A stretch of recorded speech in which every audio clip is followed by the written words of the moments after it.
प्रभु यीशु मसीह के मधुर और मीठे नाम में आज दिनांक 15 सितंबर दिन गुरुवार को हम आप सब अपम के श्रोताओं का हार्दिक स्वागत करते हैं।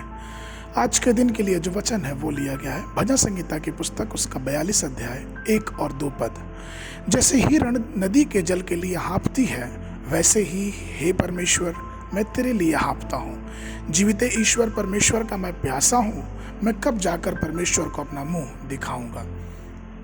प्रभु में प्रिय लोगों, हिरण की एक और विशेषता यह भी है कि वे पानी के झरने के लिए लगातार हाँफते रहते हैं। गर्मी के दिनों में जंगलों में उनका हाँफना सुनना बहुत ही दयनीय होता है।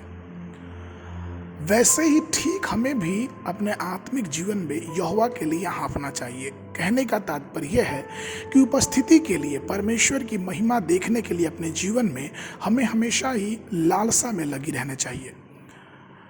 जब दाऊद जंगल में था तो उसने यहोवा को दुहाई दी कि प्रभु जैसे हिरण जल के लिए हाँफता है, मैं भी आपकी उपस्थिति के लिए हाँफता हूँ। मैं आपका अभिलाषी हूँ, मैं आपको इस निर्जल उसर भूमि में देखना चाहता हूँ। प्रभु, यदि आप प्रभु के लिए गहरी लालसा रखते हैं तो आप निश्चय रूप से परमेश्वर को ढूंढने में लग जाएंगे।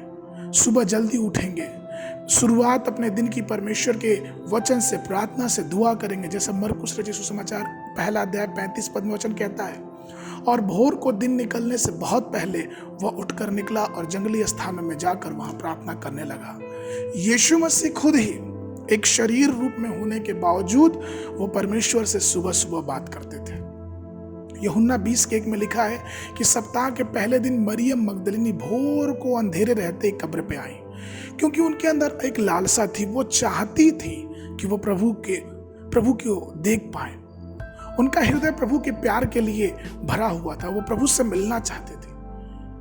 प्रभु में प्रियो, यदि हम प्रभु के लिए लालसा में लगे हैं, जैसे हिरणी जल के लिए हाँफती है, क्या हम परमेश्वर के प्यार के लिए हाँफते हैं? क्या हम इस बात से अनभिज्ञ हैं कि परमेश्वर हमसे बहुत प्यार करता है और हमें भी उस प्यार के लिए परमेश्वर के पास रहना चाहिए?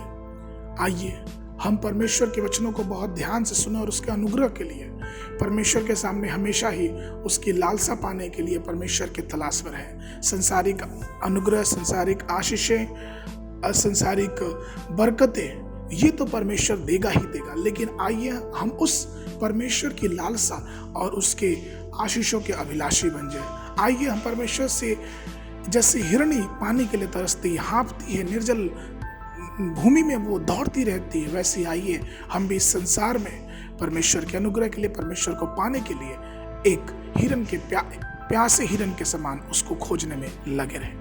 आज के मन के लिए मत्ती रचित सुसमाचार उसका 5 अध्याय 6वां पद। धन्य वे जो धर्म के भूखे और प्यासे हैं, क्योंकि वे तृप्त किए जाएंगे। बाइबल अध्ययन के लिए सुबह के समय नीति वचन की पुस्तक उसका 22, 23 और 24 अध्याय। संध्या के समय 2 कुरिन्थियों की पत्री उसका 8 अध्याय। परमेश्वर आप सबको आशीष देवे।